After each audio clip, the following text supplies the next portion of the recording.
Olá, meu nome é Jorge Gaia Pires, eu sou doutor em engenharia da informação e eu sou escritor de livros geralmente focado em pensamento crítico e ceticismo. Neste podcast, que é chamado de Estudos Bíblicos para Ateus, eu gostaria de discutir a Bíblia de várias perspectivas sempre cética. É extremamente irônico, né, um podcast se chamar Estudos Bíblicos para Ateus, né? Isso, na verdade, como eu abordo nos meus livros, vem de uma visão equivocada, um estereótipo de que somente os crentes se interessam pela Bíblia, o que é um estereótipo falso, né?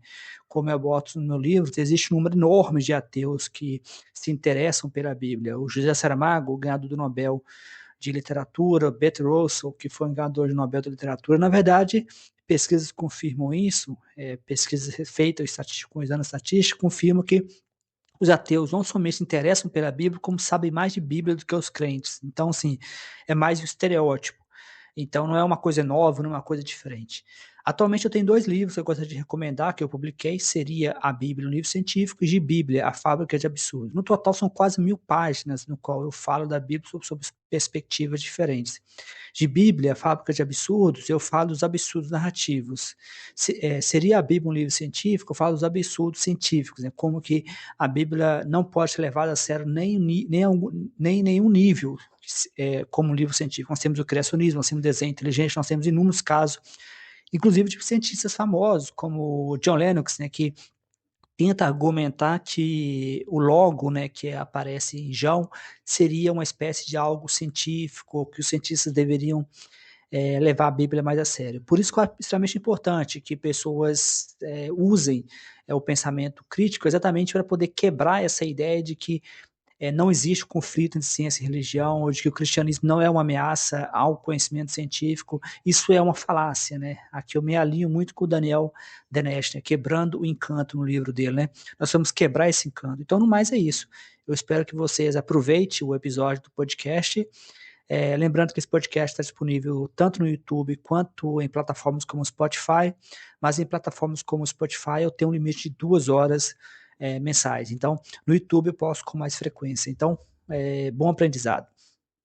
Olá, hoje a gente vai fundo em um material bem polêmico, a transcrição de uma palestra de Richard Carrier, que pergunta, na lata, se os cristãos são delirantes. Um tema forte. Fortíssimo. O material é baseado num livro chamado A Delusão Cristã, e a nossa missão aqui é, analisar a estrutura do caso que ele apresenta. Exato. E é importante deixar isso claro desde o início, né? A gente está aqui para entender o argumento, não para concordar ou discordar. Com certeza. O nosso foco é dissecar a lógica, como ele constrói esse caso. E a peça central de tudo é como ele define a palavra delírio. E tenta aplicar essa definição, que vem da psiquiatria, a um sistema de crenças. Exatamente. Certo, então vamos começar por aí. Qual é a definição de delírio que ele usa? Porque no dia a dia a gente usa essa palavra de forma bem solta, né? Precisamente. E ele faz questão de separar as coisas. Ele descarta o uso coloquial e pega a definição clínica, a psiquiátrica mesmo. Que seria... Seria uma falsa crença resistente à razão ou ao confronto com fatos reais. Só que ele critica o que chama de uma exceção politicamente correta que os manuais de diagnóstico fazem. Uma exceção para religião. Isso. Aquela frase que diz que a crença não é um delírio se for aceita por outros membros da cultura da pessoa. Ele rejeita isso de cara. Entendi. Ele basicamente diz que não importa se 1 ou 1 milhão de pessoas acreditam. A lógica da análise deveria ser a mesma. Essa é a provocação. É, exatamente essa. E para estruturar o argumento, ele diz que uma crença para ser um delírio clínico precisa ter 3 características ao mesmo tempo. Ok, quais são? Primeiro, certeza. A pessoa tem convicção absoluta. Segundo, Incorrigibilidade. ou seja, não muda de ideia por nada. Isso, mesmo com provas em contrário. E terceiro, impossibilidade ou falsidade do conteúdo. A ideia em si é bizarra, implausível ou comprovadamente falsa. Ok, os 3 critérios são claros. Mas ele chega a criar uma escala de delírio, né? E ele diz que, de certa forma, todo mundo é um pouco delirante. Sim, ele fala isso. Como quando a gente superestima as nossas próprias habilidades. Tipo, achar que dirige melhor que a média. Mas peraí. Uma coisa é achar que é um bom motorista. Outra, completamente diferente, é acreditar na estrutura do universo. Como ele conecta essas duas coisas? A conexão que ele propõe é o mecanismo mental, não o conteúdo. É o mecanismo de se apegar a uma ideia que não bate com a realidade. Mas para essa discussão, ele foca no que chama de cristãos majoritariamente delirantes. O escopo está definido, então. Sim, ele não está falando de todo e qualquer crente. Certo. Desses 3 critérios, certeza, incorrigibilidade e falsidade, eu imagino que o mais difícil de argumentar seja o da falsidade. Como ele aborda isso? E é aqui que a coisa fica bem direta. Para estabelecer a falsidade, ele começa com um choque. Ele cita um resumo viral, bem humorístico, da crença cristã. Aquele que fala do zumbi cósmico judeu? Esse mesmo. E também da mulher costela e da cobra falante. Uau! A linguagem é forte. A intenção aí é claramente chocar, né? É tirar a crença do contexto cultural que a torna familiar pra gente. Exatamente. O objetivo é forçar a gente a olhar para a história com os olhos de um completo estranho. E para reforçar isso, ele usa 2 comparações. Quais? A primeira é o culto de Zalmoxis, uma religião real de 500 a.C. Eles acreditavam que um semideus usava a magia de sangue para dar vida eterna. Entendi o ponto. Se a gente ouvisse isso hoje, do nada, A gente acharia bizarro e implausível. A familiaridade remove o estranhamento. faz sentido. E a segunda comparação? É o culto Heaven's Gates. Eles acreditavam que uma nave espacial, escondida atrás de um cometo, levaria suas almas. E o argumento dele é Que, por mais que a gente ache Heaven's Gate um delírio, as ideias centrais naves espaciais, transferência de consciência, são, do ponto de vista da física teórica, mais plausíveis do que um universo mágico. Que provocação. A conclusão dele é afiada. Se a gente considera as almoxes de Heaven's Gate delirantes pelo conteúdo, a consistência exigiria aplicar o mesmo padrão ao cristianismo. Entendi a estratégia. Ele tenta quebrar essa exceção que a sociedade dá para as religiões majoritárias, mas isso é só para estabelecer um critério. Como ele estrutura o resto do caso? Aí a coisa fica super metódica. É quase uma estratégia militar.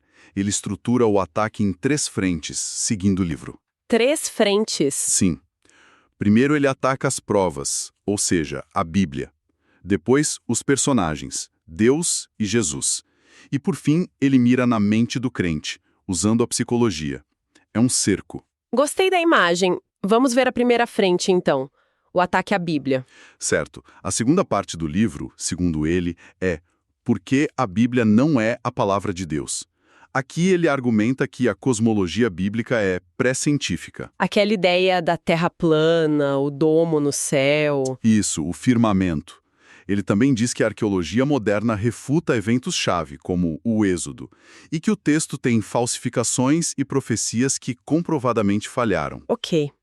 Mas isso atinge quem lê a Bíblia literalmente. E quem a vê como uma metáfora, mas ainda acredita num Deus bom. Aí entra a segunda frente do ataque, os personagens. A terceira parte do livro é por que o Deus cristão não é perfeitamente bom? E como ele argumenta isso? De 2 formas. Primeiro, ele olha para o Antigo Testamento e classifica o personagem de Deus como um monstro moral. Segundo, ele apresenta o que chama de problema darwiniano do mal. Problema darwiniano do mal.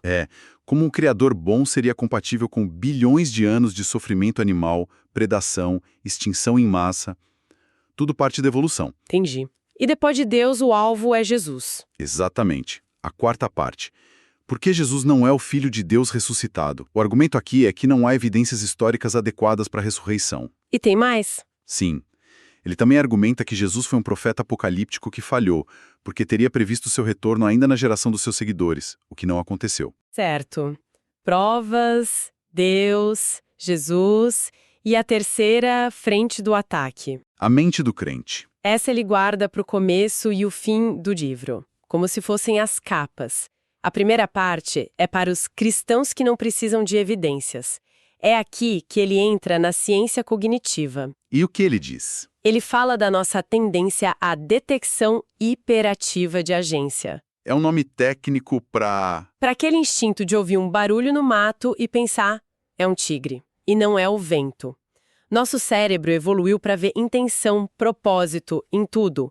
A religião para ele seria isso em escala cósmica. É aqui que ele propõe o teste do estrangeiro para a fé, né? Exato. Que é basicamente teste a sua religião com o mesmo ceticismo que você usa para todas as outras. E a última parte é para os cristãos mas nós precisamos disso. A ideia de que, mesmo sendo falsa, a religião é necessária para a moralidade. Ele rebate isso dizendo que a moral existe fora da religião e que a ciência e a democracia, na verdade, se desenvolveram ou de forma independente ou apesar da religião. Ok, o argumento da falsidade está bem coberto de vários ângulos. Mas ainda faltam os outros dois critérios de delírio, a certeza e a incorrigibilidade. Exato. E ele conecta os dois. Para a incorrigibilidade, ele volta ao teste do estrangeiro.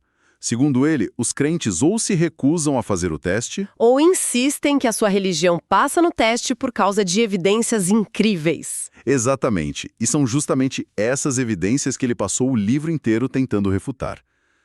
Essa resistência, para ele, é a incorrigibilidade. Certo. E a certeza? Espere um pouco. A fonte diz que a certeza é uma emoção, como raiva ou alegria. Isso parece estranho. É um ponto fascinante, né? E bem contraintuitivo. Totalmente. A gente pensa em certeza como algo racional, resultado de análise. A pesquisa que ele cita sugere que a sensação de certeza é um estado emocional gerado numa parte específica do cérebro. Ele faz uma analogia com uma fobia. Uma fobia? Pensa assim, numa fobia, a emoção do medo é real, é intensa. Só que ela é disparada por um estímulo inadequado, tipo uma aranha inofensiva. A emoção é desproporcional ao perigo real. Ah, agora entendi a analogia. A emoção é real, mas a conexão com a realidade está quebrada. Na lógica dele, o delírio seria a mesma coisa, só que com a emoção da certeza. Você tem um sentimento intenso de certeza que é disparado por um estímulo inadequado. Que, no caso, segundo ele, seriam as afirmações de um texto antigo. Exato. O problema não é sentir certeza. É a desconexão total entre a intensidade dessa certeza e a qualidade das evidências. É a emoção da certeza no lugar errado. Então, para amarrar tudo, ele define delírio com 3 critérios, argumenta que o cristianismo fundamentalista preenche o critério da falsidade com um ataque sistemático e depois diz que os crentes mostram incorrigibilidade e uma certeza emocionalmente mal calibrada. O caso dele é bem estruturado. Muito bem estruturado. A essência do argumento é a insistência na aplicação de padrões consistentes de evidência. Ele desafia a ideia de que a religião deva ter um passe livre, sabe? Um tratamento especial. Isso. E ele termina sugerindo que o confronto persistente com argumentos contrários pode criar um estado de dissonância cognitiva. Que é aquele desconforto mental quando duas ideias nossas entram em conflito. Exato. E ele vê essa dissonância como um desconversor poderoso. O cérebro não gosta de viver com contradições e, eventualmente, busca resolver o conflito abandonando uma das crenças. E para um pensamento final, para quem nos ouve refletir, a palestra se apoia muito na ideia de vieses cognitivos para explicar a religião.